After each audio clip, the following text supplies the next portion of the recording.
यह कहानी उस दौर की है जब डर किसी एक गांव तक सीमित नहीं था, बल्कि पूरे उत्तर भारत में फैल चुका था। अखबार, टीवी, गली, मोहल्ले, हर जगह सिर्फ एक ही नाम गूंज रहा था, छोटी चोर। लोग कहते थे, यह कोई आम इंसान नहीं है। रात के सन्नाटे में जब सब गहरी नींद में होते हैं, तभी वह आता है, बिना आवाज किए, बिना निशान छोड़े, और सोती हुई औरतों की चोटी काटकर गायब हो जाता है। कुछ लोग कहते थे कि वह काले कपड़ों में होता है, कुछ का मानना था कि उसके पैर जमीन को छूते ही नहीं, और कुछ तो यह भी कहते थे कि वह इंसान नहीं बल्कि कोई बुरी आत्मा है। उत्तर प्रदेश के एक छोटे से गांव शिवपुरा में यह डर धीरे धीरे जहर की तरह फैलने लगा। शिवपुरा एक शांत गांव था। खेत, मिट्टी के घर, सुबह की अज्जान और शाम की आरती, सब कुछ सामान्य था। लेकिन जैसे ही चोटी चोर की अफवाह पहुंची, गांव की हवा बदल गई। औरतें शाम होते ही घरों में बंद हो जाती, बच्चों को बाहर निकलने से मना कर दिया गया।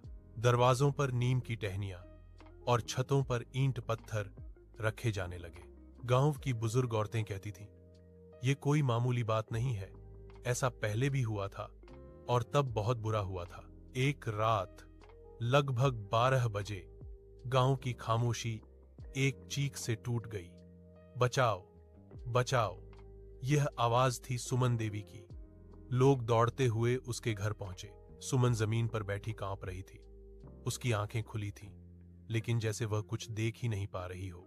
और उसके सामने जमीन पर पड़ी थी उसकी कटी हुई चोटी। पूरा गांव सन्न रह गया।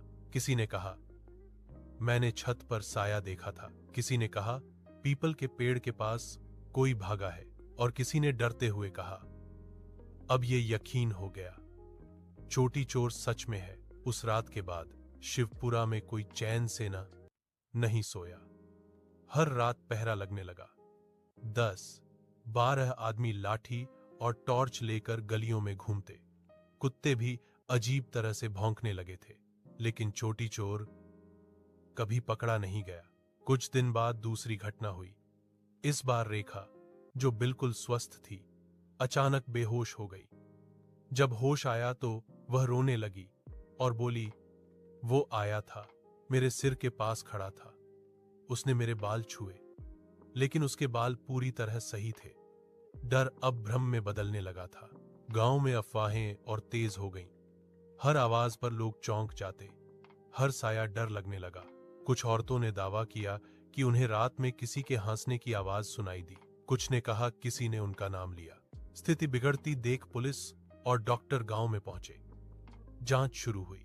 डॉक्टरों ने बताया कि लगातार डर, तनाव और अफवाह की वजह से लोग हिस्टीरिया और घबराहट का शिकार हो रहे हैं। कुछ मामलों में औरतें खुद ही डर के मारे अपने बाल काट बैठीं और बाद में उन्हें कुछ याद नहीं रहा। लेकिन गांव वाले यह मानने को तैयार नहीं थे। अगर सब अफवाह है तो सुमन की चोटी कैसे कटी? लोग सवाल करने लगे। पुलिस ने रात का पहरा बढ़ा दिया। एक रात गांव के बाहर खेतों की तरफ कुछ हलचल हुई।